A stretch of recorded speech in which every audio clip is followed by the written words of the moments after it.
자리.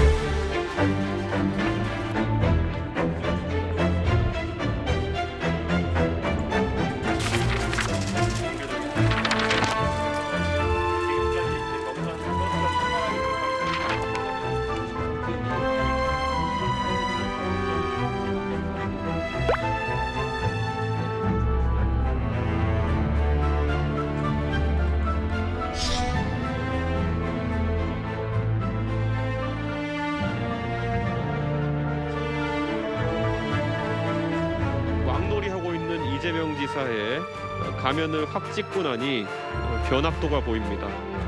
변학도가 왕이라도 됐냐 하는 이런 세상이 참 비정상적인 세상입니다. 얽히고 설킨 썩은 카르텔이 하나 둘씩 드러나며 대한민국 개발 역사상 최대의 비리로 기록되려고 하니 본인이 몸통이 아니라며 발뺌하시는 것입니까?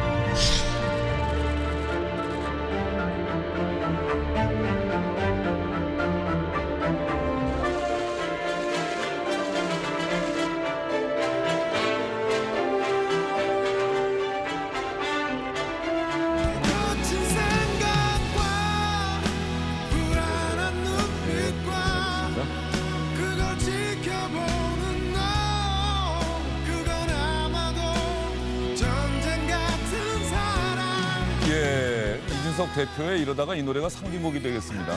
저 노래 별로 안 좋아하는데 그때 상황에 맞게 노래를 부르다 보니 그렇게 예. 되고 원래 노래방에서 이런 노래 부르면 큰일 납니다. 예. 그런데 어쨌든 간에 그 당시에 임재범 씨의 너를 위해라는 그 노래 가사가 예. 이준석 대표의 마음에 확 왔었던 모양입니다. 뭐 그 가사 내용을 차용해가지고 예. 그 상황을 표현하기 적절했기 때문에 사용한 것이고요. 저는 원래 평소에 디즈니 노래 이런 거 좋아합니다. 어쨌든 간에 당시에 이준석 대표가 됐을 때 국민의힘 상황이 비상 상황이나 다름없었다. 뭐 이런 마음들을 그때 연설문에 그렇게 표현한 건가요? 너를 위해 가사를 차용하면서? 그리고 앞으로 대선을 앞두고 여러 가지 복잡한 일들이 일어날 거라는 생각을 하고 있었고 글쎄요. 지금 이제 한 4개월 정도 지났는데 뭐 상황만이 해제된 거 아닌가 싶은 생각이 듭니다. 당내 뭐 급한 상황이라고 하는 것은. 예. 예. 당원들이 늘어나고 있다는 기사는 참 많이 나왔는데 네. 이준석 대표가 취임한 이후에 얼마나 늘었어요? 제가 전당대회 때 저희가 선거인단이 28만 명 정도 됐으니까요. 예. 지금 57만 명, 56만 명이니까 딱 2배 됐습니다. 그 정도. 예, 예. 예.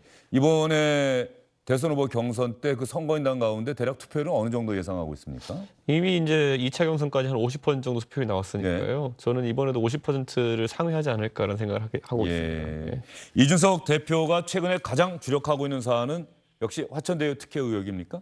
원내지도부가 그쪽은 많이 이끌고 예. 있고요. 저도 다만 당대표로서 이제 제가 도보투쟁이라든지 이런 것에 힘을 보태고 있는 그런 상황입니다.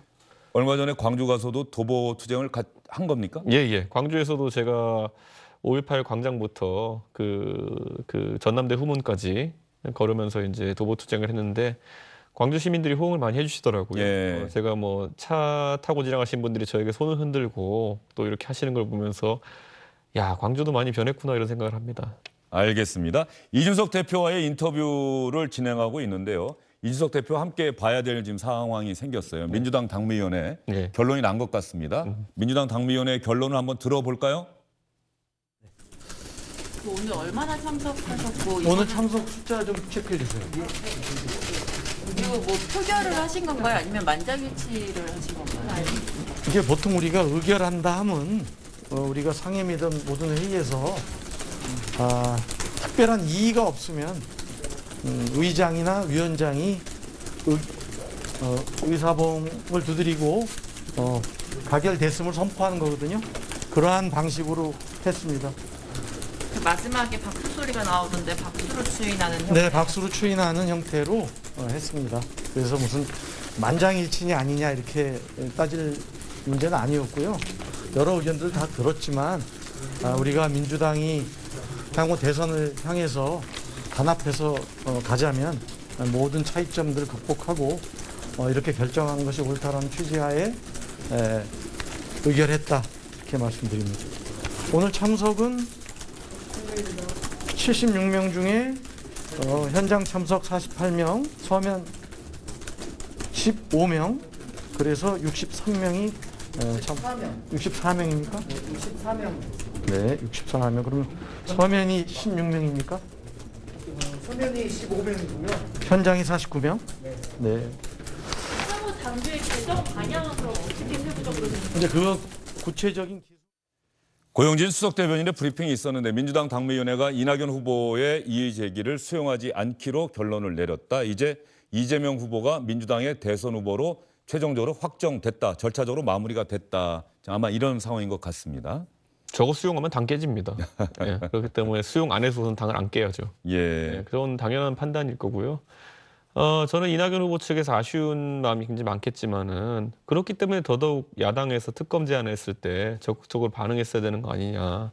당의 내부 총질을 한다는 이야기가 나왔을 수 있겠지만은 정말 진상 규명이 중요했다고 한다면은 그 제안을 받아들여 가지고 의사를 밝혔어야 된다. 그런 생각을 합니다. 예. 이낙연 후보 측에서도 이준석 대표의 그 이야기 듣고 좀 발끈하는 모습도 보이지 않았습니까? 왜 이간질 하느냐 이렇게. 지금 와서야 그 당시에 이간질이라고 했던 걸 오히려 후회하고 있을 겁니다.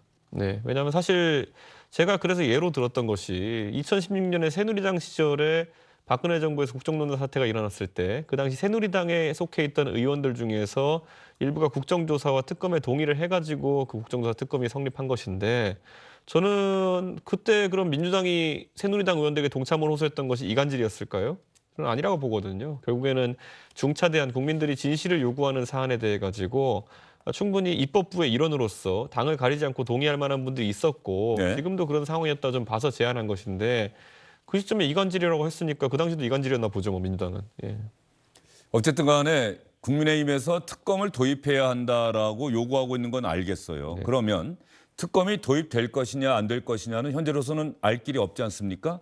민주당의 도움이 있어야 합니다. 민주당의 결단이 있어야 하는데 특검이 도입되지 않으면 국민의힘은 어떻게 하겠다는 겁니까? 저는 특검은 시간 문제다 저는 이렇게 봅니다. 왜냐하면 처음에 이제 이상민 의원께서도 이 특검이라는 것이 결국 최종적으로 받아야 되는 것이 아니냐라는 취지로 말씀하셨듯이 이 화천대 유건에 관해 가지고 지금 관계자들의 증언도 그렇고요. 거기다 김만배 씨랑 그리고 유동규 씨가 만약에 두 분 다 구속되는 상황에 이르게 되면은 사실 언론에서 취재가 더 이상 불가능한 상황을 갈 수 있습니다. 그 두 분이 이제 사실상 수감돼 있는 상황 속에서는 그렇기 때문에 그러면은 결국에는 진실 규명을 바라는 목소리는 특검을 통해서밖에 해소될 수 없다는 생각을 갖고 있는 것이고 저는 지금 문재인 대통령께서 이제 철저한 수사를 사실 하라는 취지로 말씀하셨지만 어떻게 받아들였어요? 이준석 대표는.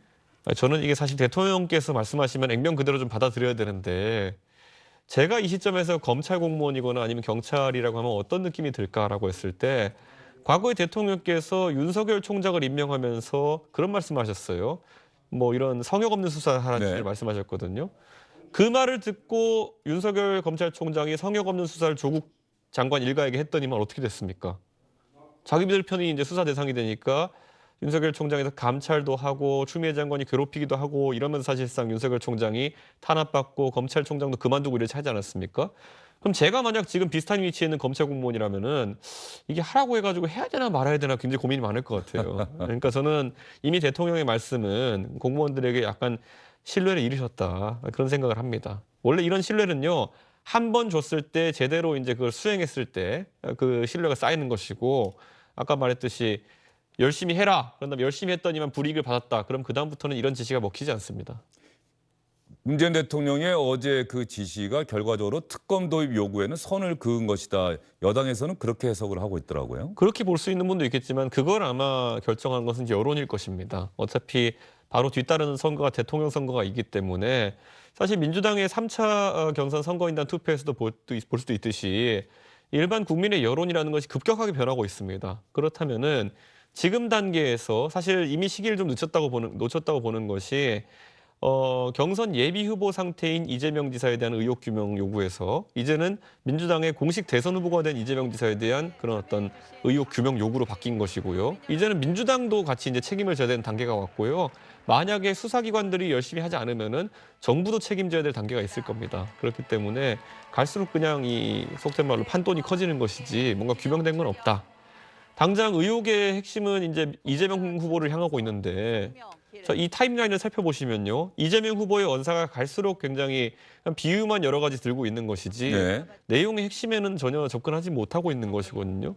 처음엔 전 자고 일어나고 깜짝 놀랐던 게 보니까 갑자기 저를 봉고파직하겠대요. 그리고 또 봉고파직 위리안치. 김기현 대표 위리안치 하겠대요. 갑자기 무슨 소리야 이렇게 저는 생각했었는데 그런 것부터 시작하더니만 뭐 한전 직원 얘기를 하지 않나 무슨 뭐 그다음엔 노벨과 다이너마이트부터 시작해가지고 그냥 국민들은 알아듣지도 못하는 내용이고 오늘은 뭐 시아버지가 무슨 며느리 집을 분간 자식 집에 가서 네. 시아버지가 며느리 부엌 살림 뒤지는 것과 같다. 국민의힘이 경기도에 대장동 개발 사업 관련한 자료를 요구하는 것은 이게 정상적인 언어인지 제가 궁금합니다. 그래가지고 저는 아무리 이재명 후보가 당황스럽겠지만은 이런 식으로 뭐 자꾸 말이 안 되는 것 같은 비유를 들어가지고 회피하려고 할 것이 아니라 본인이 떳떳하면 오히려 특검을 받는 것이 진상규명에 도움이 될 것이다. 그리고 아니 경기도에서 자료 제출 요구를 했는데 자료를 안 주잖아요.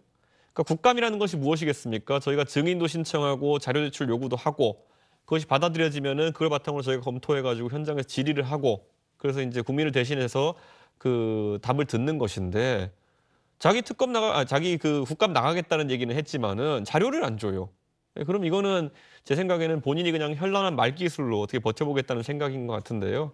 국민들이 이런 거 다 보고 있습니다. 그 3차 선거인단 투표에서도 아직까지 느낀 게 없으시다면은 조금 더 이렇게 찍어 먹어보셔야 아실 것 같습니다. 지금 이준석 대표가 방금 언급을 했는데 말이죠. 예. 3차 스포이크 선거인단 투표에서 의외로 이낙연 후보가 60%를 넘기고 이재명 후보가 30%를 못 넘겼어요. 그래서 민주당 안에서 이게 어떻게 된 거지? 혹시 이상민 선거관리위원장이 잘못 읽었나? 이런 반응도 있었다고 하더라고요. 그런데 그다음에 이제 민주당에서 나온 이야기는 이거 역선택 아닌가? 혹시 국민의힘을 지지하는 분들이 대거 선거인단에 뭐 가입해서 투표한 것 아니냐? 뭐 이런 얘기도 좀 나오고 있는 것 같은데. 제가 그 공직 후보자 기초 자격 시험을 도입하자고 하는 이유가 이 정도 자료면 해석을 해야죠. 이런 자료를 놓고 역선택 얘기하는 사람들이 정치를 하고 있으니 나라가 이 모양인 겁니다. 이 자료를 그냥 아주 무미건조하게 일반 국민의 시각으로 보면은 대장동 건에 대해 가지고 일반 시민들의 의구심이 커지고 있구나. 이렇게 고지고대로 해석하고 정치를 해야 되는 것이지. 뭐 저희 당에도 그런 분들이 있습니다만 자기들한테 유리하지 않은 결과만 나오면은 이거 역선택이다, 부정선거다 이런 것부터 하고 나오시는 분들이 대한민국의 중차대한 자리를 맡고 있는 한 대한민국 정치는 항상 퇴보할 겁니다. 저는 좀 제가 그래서 공직 후보자 그 기초 자격 시험에 자료 해석을 넣자고 하는 게 다른 이유가 아니에요. 자료를 놓고 딴소리 자꾸 하니까 저는 그래서 이런 내용도 굳이 제가 좀 더 심도 있게 얘기를 해드리면요. 네. 선거인단이라는 걸 민주당이 모집하는 방식을 보면요. 처음에 이제 먼저 모인 분들이 1차 선거인단 이거 늘어나지 않습니까? 그럼 가장 처음에는 민주당 지지세가 강한 분들이 모여요. 예. 그다음에 좀 더 열심히 노력하면은 조금 더 이제 확장돼 가지고 범위가 모이는 것이고 나중에 3차쯤 되면은 민주당은 1차 선거인단에 참여할 정도 열정적이지 않지만은 그래도 이제 선거인단을 가입한 일반 시민들이 많아지는 것이거든요. 갈수록 그러니까 표심이 이제 1, 2, 3차 거치면서 일반 시민의 생각과 가까워지는 건 있기 때문에 그렇게 숫자가 바뀌는 겁니다. 그런데 이렇게 연속적이지 않고 급격하게 차이가 나는 결과가 나온 거는 지금 골수 민주당 지지층이 아닌 일반 시민들 같은 경우에는 그러니까 중도라고 저희 소위 표현하죠. 스윙보터라 표현하기도 하고 이분들은 대장동 건을 가볍게 보지 않고 있는 겁니다. 이렇게 해석하면은 자료 해석 만점입니다. 그런데 이상한 소리 해가지고 역선택이니 무슨 뭐 부정선거니 이런 얘기 하시는 분들은 공직을 맡으시면 안 돼요. 제 생각에는. 국민의힘 안에서도 그런 얘기 하시는 분들이 있다고 조금 전에 얼핏 네. 말씀하셨는데 말이죠. 네. 어떤 분을 염두에 두고 말씀하신 건지. 뭐 그런 분들이 있습니다. 예. 예. 대선 후보 중에도 있는 겁니까? 조심스럽게 말하겠습니다. 예. 알겠습니다. 자, 이재명 후보 민주당 후보로 확정됐고 이준석 후보가 워낙 언론 인터뷰도 많이 하고 SNS에 글도 올리는데 뭐 이른바 이재명 후보가 되면은 뭐 땡큐다라고 하는 글도 아마 쓰셨던 것도 같고 또 이재명 후보에 대해서 상당히 강한 어조로 비판하는 글, 뭐 또 난사가 시작됐군요. 이런 SNS 글도 제가 봤거든요. 네. 이재명 후보에 대한 이준석 대표의 기본적인 인식은 어떤 겁니까? 이제 상대당의 집권당의 대선 후보예요. 저는 이분이 어차피 이제 도덕성에 대해 가지고는 어떤 여론조사에서 보니까 국민들한테 많은 기대치를 주는 분은 아닌 것 같아요. 그러니까 결국에는 업무 능력이라든지 이런 것에 있어가지고 상당한 기대치가 있는 후보인 것 같은데 글쎄요, 저는 지금 대장동 의혹과 관련해가지고 이재명 후보는 결국 이 젊은 사람들이 가불기라고 합니다. 보통 가불기라는 인터넷 용어가 있는데 어떤 겁니까? 가드가 불가능한 그런 기술. 네. 그러니까 이게 도저히 방어가 안 된다. 예, 그러니까 이쪽으로 가도 문제, 저쪽으로 가도 문제인 이런 상황이거든요. 그러니까 진퇴양난을 표현하는 또 다른 인터넷 용어인데 이 가불기가 뭐냐 하면은 결국에는 무능이냐 아니면은 부도덕이냐, 부패냐 무능이냐 사이에서 지금 이제 이재명 지사가 가불기에 걸렸다 이렇게 얘기할 수 있을 것 같은데, 왜냐하면은 지금까지 이 대장동권에 있어서 본인이 설계자라고 했는데 만약에 이런 불법적인 요소가 있는 것을 아니면 또 이렇게 자기들끼리 속된 말로 해먹는 기류가 있었다는 거 알았다 그러면은 이거는 부패에 가담한 것이고요. 이런 설계 하에서 이런 어떤 수익 구조가 가능하다는 걸 몰랐다 그러면은 본인이 업적으로 치적으로 자랑했던 것이 사실은 굉장히 위험한 방식이었다는 것을 시인하게 되는 것이고, 그럼 무능이죠. 그런데 이재명 후보가 지금까지 본인은 뭐 빚을 갚았고 이러면서 굉장히 유능 이미지를 세우려고 했는데 이 정도의 리스크도 관리 못했다 그러면은 앞으로 국정에서 아니 성남시장이 이 정도로 실수를 할 거였다면은 국정은 더 큰 어떤 그 배임에 가까운 행위를 할 수 있는 가능성이 있기 때문에 국민들이 상당히 우려스럽게 생각할 겁니다. 이재명 후보 그럼에도 불구하고 민주당 안에서도 비주류였다는 평가를 받고 단기 필마로 사실은 이 자리까지 온 것 아니냐는 평가도 받고 있거든요. 네. 그러니까 이재명 후보가 갖고 있는 강점, 이것도 아마 분명히 국민의힘에서도 분석하고 대비를 해야 될 것 같은데, 뭐 국민의힘 대선 후보 확정이 된다면 아니면 지금의 경선 후보 4명에게라도 이재명 후보가 이런 점은 참 잘하니 이런 점에도 우리가 좀 대비를 해야 될 것 같습니다. 말씀하신다면. 제가 그래서 이재명 후보에 대해 가지고 가면을 제가 어쨌든 확 찍겠다는 이재명 지사 약간 트레이드마크 같은 그런 용어 때문에 그런 건데, 제가 가면 얘기를 한 게 뭐냐면은 아직까지 가면 뒤에 가려진 이재명 후보의 약점들이 좀 있습니다. 제가 봤을 때는 행정 같은 경우에도 아마 국민들이 기억하시기로는 이재명 후보가 돈을 어떻게 썼다만 기억하지 돈을 어떻게 벌었다는 크게 기억나는 게 없을 겁니다. 이게 전형적인 내가 돈을 잘 썼다 이런 주장인 거거든요. 그런데 성남시장으로 있을 때 행보 같은 것들이 많이 이제 평가를 받는데, 교복 무상 지급부터 해갖고. 그러니까 무상으로 뭐 줬다는 얘기가 네. 기억에 제일 많이 남죠. 그게 왜 그러냐면은 성남시가 사실상 불교부 단체라고 해가지고 세수가 충분해가지고 교부금을 많이 받지 않아도 지자체를 운영할 수 있는 몇 안 되는 단체예요. 네. 광역 중에는 서울특별시가 그렇게 되고요. 수원, 용인, 무슨 뭐 성남 이렇게 해서 경기도 몇 군데가 그렇게 됩니다. 이런 곳이었으니까 할 수 있는 행정들이었지, 이분이 성남에 무슨 대단한 돈을 벌어왔다든지 이런 거는 저는 들어보지 못했습니다. 예를 들어 이번에 대장동 개발만 하더라도 공공으로 뭐 환수했니 이렇게 얘기를 하지만은 이게 가능했던 이유는 성남시는요 입지 조건상 땅을 이렇게 조성해서 팔면 무조건 이익이 나는 곳이에요. 그 왜냐하면 경부고속도로 연변에 있는 것이고 판교 테크노밸리 있고 뭐 이렇기 때문에 가능한 것인데, 경부고속도로를 이재명 지사가 깔았습니까? 박정희 대통령이 깔았지. 판교 테크노밸리를 이재명 지사가 만들었습니까? 아니잖아요. 그러니까 이분이 지금까지 성과를 냈던 많은 것들은 전임자나 아니면은 70년대, 60년대 경부고속도로 깔았던 것, 그 입지 조건에 따른 것이지, 냉정하게 제가 이재명 후보가 만약에 경기도에서 가장 재정 자립도가 안 좋은 것 중에 하나인 동두천 시장이었다. 동두천 시장으로 이재명 후보가 가가지고 대장동 같이 땅을 팔려고 하잖아요. 안 팔려요, 우선 첫째로. 그리고 두 번째로 가가지고 거기서 무상 시리즈 뭐 하려고 그러잖아요. 거기서 동두천 시장으로 나가가지고 무상 산후조리원 하겠습니다. 그래 보세요. 시민들 반응 싸늘할 겁니다. 그러니까 저는 이재명 후보가 지금까지 돈 쓰는 거에 최적화된 후보라는 것을 이제 국민들이 알아갈 때가 됐다. 저는 이런 생각을 합니다. 예, 이재명 후보 강점은 없다는 판단이신 거예요? 벌어오는 게 능력이지 쓰는 게 능력입니까? 대한민국에 알겠습니다. 쓰면서 살고 싶은 사람 되게 많아요. 그거는 물려받은 게 많은 사람들, 이런 사람들이 하는 거지. 진짜 벌어야 되는 취지에서는 잘 버는 게 능력입니다. 화천대유 특혜 의혹 관련해서 국민의힘에서는 이재명 게이트다 이렇게 부르고 있지 않습니까? 네. 그런데 처음에 이제 딱 나온 게 결국 곽상도 의원의 아들이 50억 원 퇴직금, 이 기사가 나오면서 결국 곽상도 의원은 국회의원직 사퇴까지 선언했고 탈당도 하지 않았습니까? 그때 좀 당황했을 것도 같고요. 기본적으로 민주당 의원이 아니고 이재명 게이트라고 한다면 민주당 의원이 나와야 하는데 국민의힘의 현직 의원 그리고 전직 의원 원유철 전 원내대표 이런 사람의 이름이 거론된단 말이죠. 저는 기본적으로 이런 어떤 부동산 관련해가지고 비리 사건에 우리 당 의원들이 연루돼 있다고 한다 그러면은 굉장히 엄정하게 대처할 것이다라는 말씀을 드리고요. 기본적으로 그 곽상도 의원의 이름이 나왔을 때 제가 육참골단이라는 말을 페이스북에 네. 썼습니다. 그건 어쩔 수 없는 것인 게 지금 이 안에서 이런 식의 조 단위의 어쨌든 개발 사업에 있어서 사적으로 이익을 편취하려고 하면은 지방 권력과 그리고 법조 카르텔과 그리고 거기에 더해가지고 업자들이 껴야지만 가능한 것인데 법조 카르텔 면에 있어가지고 지금 권순일 대법관이나 아니면은 박영수 특검까지 이름이 이렇게 나오고 있는 상황 네. 속에서 그 부분은 사실 제가 봤을 때 일반적인 부동산 업자라면은 개입시킬 이유가 없는 부분인데 거기서 그렇다면은 권순희 대법관 같은 경우에는 어떤 이유로 연계가 된 것이냐 이런 것을 파헤치는 게 중요하다 생각했기 때문에 저희가 엄정 대처를 한 것이고요. 저는 김만배 씨가 한 말을 아직까지 잊을 수가 없는 게 어떤 말입니까? 대법원에 왜 그렇게 자주 드나들었습니까? 그렇게 얘기하니까 이발소 간다고 얘기했거든요. 예. 자, 우리 시청자분들도 한번 냉정하게 판단해 보셔야 될 게 아무리 밥을 공짜로 준다 해도요. 저는 검찰청, 경찰청 그리고 무슨 뭐 법원 이런 데서는 저한테 공짜로 밥을 주고 공짜로 머리 깎아준다는 데서는 안 갑니다.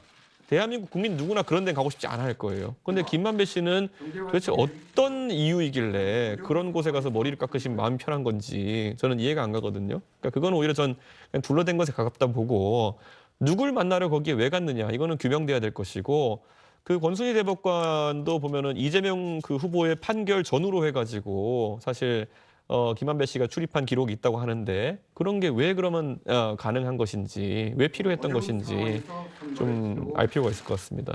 그리고 또 하나 박수영 의원이 50억 클럽인가 명단을 네. 국정감사 현장에서 공개하지 않았습니까? 네. 그런데 이준석 대표가 내가 본 거랑은 좀 다른 것 같네요. 라고 이야기를 했단 말이죠. 그리고 이준석 대표는 내가 본 명단에는 뭐 이재명 후보와 가까운 사람, 민주당과 가까운 사람도 있다라고 얘기를 했는데 그 명단은 뭐 신뢰도가 좀 떨어지는 겁니까? 왜 그렇다고 한다면 공개를 해야 되는 것 아니냐는 목소리도 나올 법한데. 이제 명단이 나오는 것 중에도 보면요. 제가 그래도 박수영 의원의 명단과 일치하는 부분이 있어가지고 사실 저희가 국정감사하는데 도움이 되는 부분은 이미 나와 있기 때문에 제가 추가적으로 박수영 의원 명단과 일치하지 않은 명단에 대해서 공개를 하지 않는 것이고요. 당장 박수영 의원이 공개한 명단에 보면은 권순일 그리고 박영수 이 두 분의 이름이 있습니다. 저는 이런 부분 같은 경우에는 명백하게 규명이 돼야 되는 겁니다. 지금 보면은 사실 권순일 대법관 같은 경우에는 이 부동산 투자하시는 분들과 무슨 관계가 있길래 이런 고문료를 받을 수밖에 없었던 것이냐. 국민들이 다 의구심을 가지고 있거든요. 예. 명쾌하게 해명이 되지 않으면은 이거는 저희가 뭐 계속 의혹을 격상시켜가지고 사실 재판 거래가 아니냐까지 이제 가는 것이고 시민단체가 고발을 했다고 저는 알고 있는데 이런 부분도 수사를 엄격하게 진행해야죠.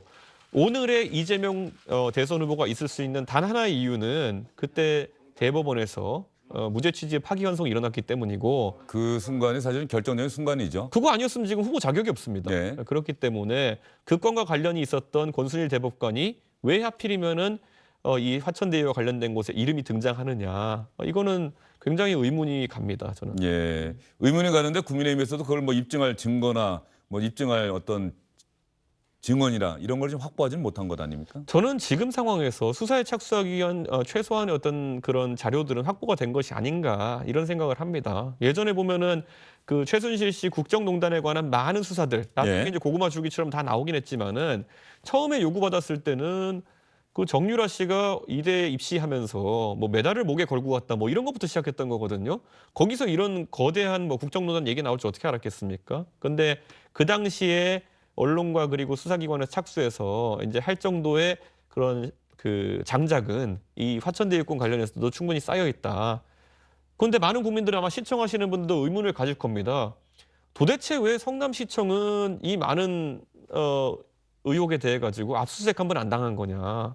사실 지금 뭐 백현동부터 시작해서 대장동에 지금 이런 수많은 개발 비리 건으로 의심되는 것들이 나오고 있는데 정작 그 승인 주체이고 개발 주체가 되었던 성남시나 성남도시개발공사 같은 경우에는 수사 강도가 낮아요.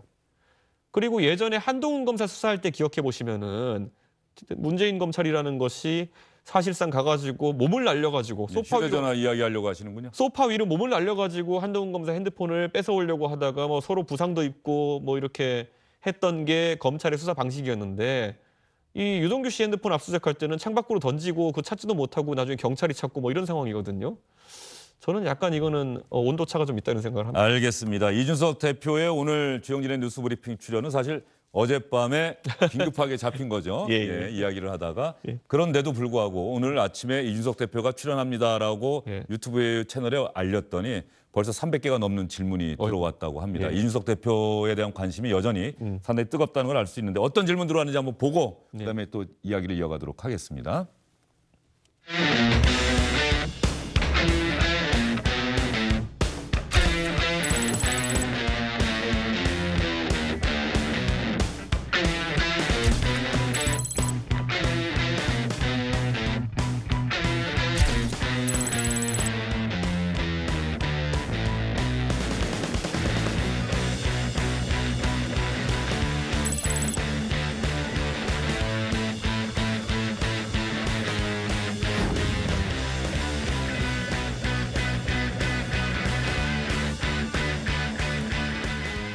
예, 마지막 질문하신 분의 아이디가 참 이름이 재밌네요. 아이고 배야라고 돼 있던데 말이죠.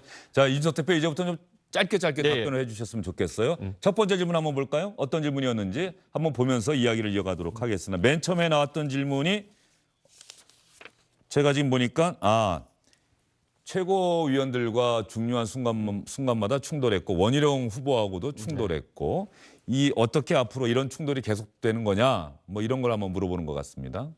저는 이런 생각을 해요. 그러니까 사실 당 대표로 이제 젊은 사람이 되면서 저도 당무에 이제 제 스타일을 적용시키려고 하는 것이지만은 당 사람들도 적응하는데 시간이 많이 걸릴 것이다. 지금 뭐 최고위도 솔직히 말씀드려보면은 제가 30대 당 대표인 것도 이례적이지만은 최고위 조성도 상당히 좀 이례적입니다. 지금까지에 비해서는. 그렇기 때문에 이분들도 자기 스타일을 찾아가고 있는 중이다. 이렇게 생각하고 다만 제가 이제 앞으로도 날조와 선동 이런 것은 엄격하게 대처하겠습니다. 예, 최근에도 최고위원들과의 갈등이 그런 부분이 좀 있었던 것 같은데 정확한 사실을 갖고 서로 얘기해야죠. 예, 원희룡 후보하고는 확실하게 서로 푼 겁니까? 제가 원지사는 이번에 제가 사실 좀 안타까운 게 원지사가 원래 저랑 굉장히 친하고 네. 동지적 관계이기 때문에 이번에 좀 중간에 그런 사건이 없었다면은 지금보다 좀 젊은 세대의 득표에 좀 유리한 위치에 있지 않았을까라는 생각을 하는데 뭐 혹시 시청자분도 오해하실까봐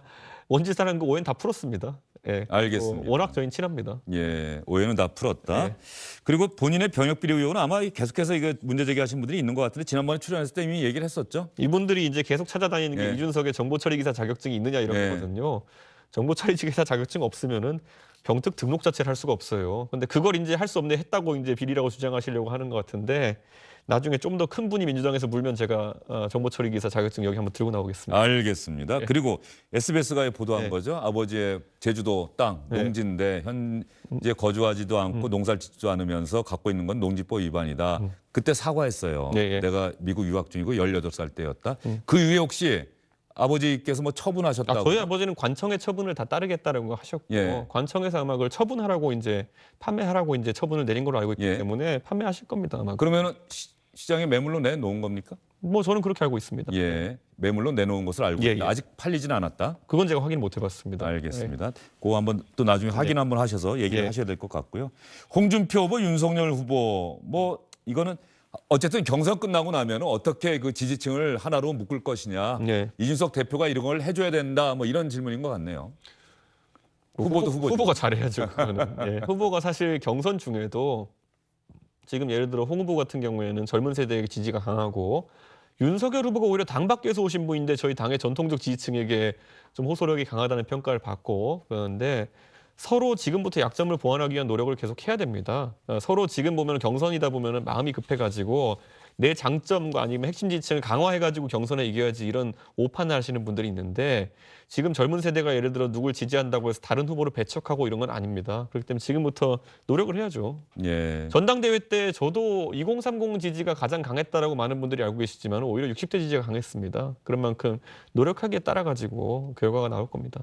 이준석 후보가 이낙연 후보가 서울 종로 지역구를 내놓고 의원직을 사퇴했을 때 네. 저희가 이 시간에도 나온 패널들하고 네. 그러면 야당에서는 이준석 대표가 거기에 출마하는 것 아니냐 이런 얘기를 했는데 그때 분명하게 자신의 생각을 밝혔죠. 네. 저는 노원을 사랑합니다. 예, 저는 근데 이제 저희 당의 지금 대선을 앞두고 생각해 보면은 각자 역할이 무엇인지를 정확히 해야 되는 거거든요. 그러니까 서울시장 선거 때 제 역할은 어쨌든 당내 메시지전을 담당하고 그리고 병참 기지 역할을 좀 했어야 되는 거였거든요. 유세차 관리 이런 거 하면서 선거 때 되면요 보통 사람들이 자기 앞에 나와서 마이크 잡는 역할을 하려고 그러고 실제로 일은 잘 안 하려고 그래요. 그런데 그렇게 하다 보면 선거 집니다. 앞에는 떠들고 싶은 사람만 많고 이러면은 얼마 전에 윤석열 후보 캠프도 대변인 5명이다가 이제 정리해가지고 1명을 단위로 했다고 네. 했는데 보통 마이크 잡는 역할만 하려고 그러는데 그럴 때일수록 병참 역할을 잘 관리하는 게 중요합니다. 아마 그래서 이제 우리 군대도 보면은 육군 참모총장이 군정을 관리하고 네. 합참의장이 군령을 관리하지 않습니까? 그런 것처럼 역할 분장이 필요한데 저는 제가 종로에 뛰는 것도 할 수는 있겠지만은 제가 가장 필요한 곳은 아니다 이런 생각을 합니다. 네, 그렇기 때문에 저는 병참 역할을 좀 세게 하려고 합니다 이번에. 그러나 당에서 대선 승리를 위해서 이준석 대표가 종로에 나가는 게 필요하다. 후보가 직접 요청하고 그러면 이게 되게 웃긴 게 이제 당의 요청을 이기지 못해 나간다 뭐 이런 시나리오가 있긴 한데 제가 당대표인데 누구한테 요청합니까? 셀프 요청도 아니고. 후보가 예? 대선 후보가 아니 후보가 정말 자기 선거가 급하다면은 저에게 병참 역할을 요구할 겁니다. 예, 당에 지금 그 부분이 가장 약하기 때문에. 이준석 대표 이야기를 듣고 정치부 기자들이 기사를 쓸 때 이준석 대표가 종로 출마를 거듭 부인했다. 그러나 여지를 남긴 것 아니냐 이렇게 쓰지 않을까요? 뭐 마음대로 쓰십시오. 예. 예, 하여튼 제가- 뭐 절대로 저는 안 나갑니다입니까? 왜냐하면 민주당도 이제 후보에 예. 대한 고민이 있을 텐데요. 예, 제가 나간다 안 나간다에 대해 가지고 저도 제 의견은 명확하지만은 저는 상계동에서 당선되는 게 제 꿈입니다. 그런데 또 완벽하게 끄어버리면 민주당이 또 전략 짜는 데 너무 쉬워질까봐 여지는 열어놓겠습니다. 알겠습니다. 무슨 말씀인지. 이재명 후보가 문재인 대통령과의 면담을 요청했는데 국민의힘 쪽에서는 좀 비판적인 얘기가 나오는 것 같아요. 엄정한 수사를 지시했는데 그 수사의 대상자하고 만나도 되는 것이냐, 선거 중립에 위반되는 것 아니냐. 이준석 대표도 같은 생각입니까? 대통령께서 굉장히 공정하고 이 상황에서 중심을 잡으시려면은 지금은 곤란하다, 조금은 기다려라. 소위 지곤조기라고 하는 그 말로 답변하셔야 되는데 만나 주시면은 뭐 사실 검찰과 경찰의 가이드라인을 내리는 거죠. 엄정히 하라, 다시 이 사람 빼고 뭐 이런 거죠. 예. 이준석 대표가 문재인 대통령을 만나는 예. 그 모습으로 뭐 여당 지지층이나 야당 지지층 다 아마 보고 싶을 텐데 네. 여야정 협의체가 말만 나오다가 뭐 제안이 오고 가다가 결국 중단된 것 같아요. 아마 이 위드 코로나 전환에 대해 가지고 이제 사실 여야의 협치가 중요하다란 말 제가 여러 번 한 적 있었거든요. 왜냐하면은 저는 이런 방역의 전환이 있고 나면은 아마 제가 봤을 땐 수치적으로 일시적으로 국민들이 우려할 만한 예를 들어 확진자 수 증가라든지 이런 게 나타날 수 있습니다. 그런데 그때 그런 방역 수치나 이런 것들을 어느 한 정파도 정치적으로 이용하지 않는 것이 중요하거든요. 그렇기 때문에 이런 상황이야말로 여야가 공동 책임을 지고 어떤 단일안을 만들어서 국민들에게 다가서는 게 중요한데 아마 이번에도 여당과 정부는 그 중요성을 좀 간과하고 있는 것이 아니냐.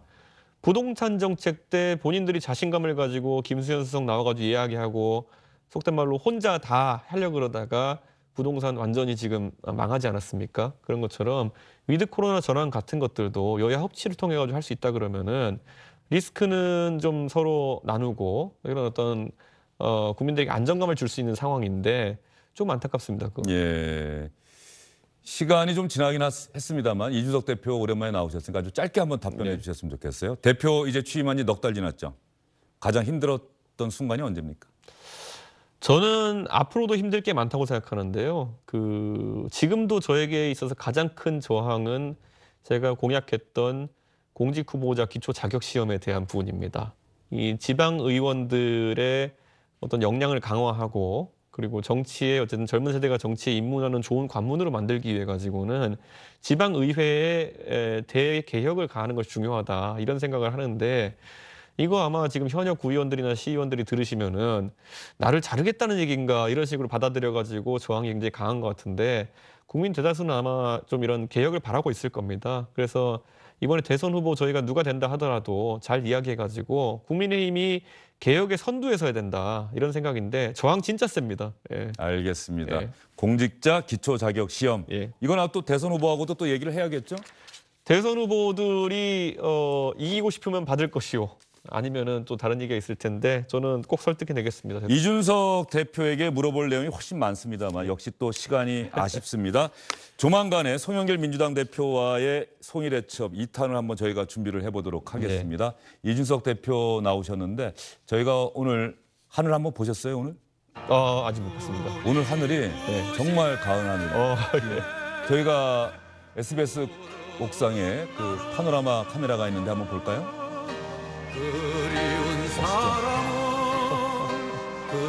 우리 시청자분들이 또 유권자들이 저런 하늘을 바라보는 것 같은 기분이 드는 그런 정치를 이준석 대표에게 원하고 있지 않을까 싶어서 예.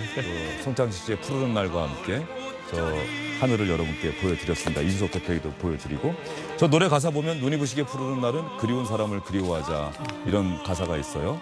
시를 예. 노래로 만든 건데 이준석 대표에게도 그런 분이 있죠? 예.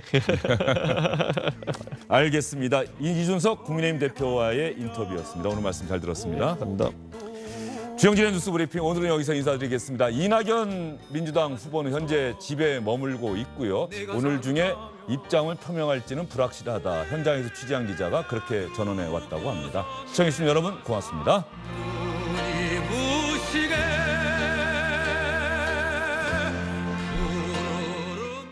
안녕하십니까, 주영진입니다. 더 많은 뉴스와 라이브 이벤트를 보고 싶으시다면 화면 오른쪽을 눌러서 구독해 주시기 바랍니다. 저희 SBS 앱을 다운로드 받으시면 뉴스 속보 알림도 받아보실 수 있습니다. 텔레비전으로도 SBS 뉴스, 유튜브로도 SBS 뉴스 잊지 마시기 바랍니다.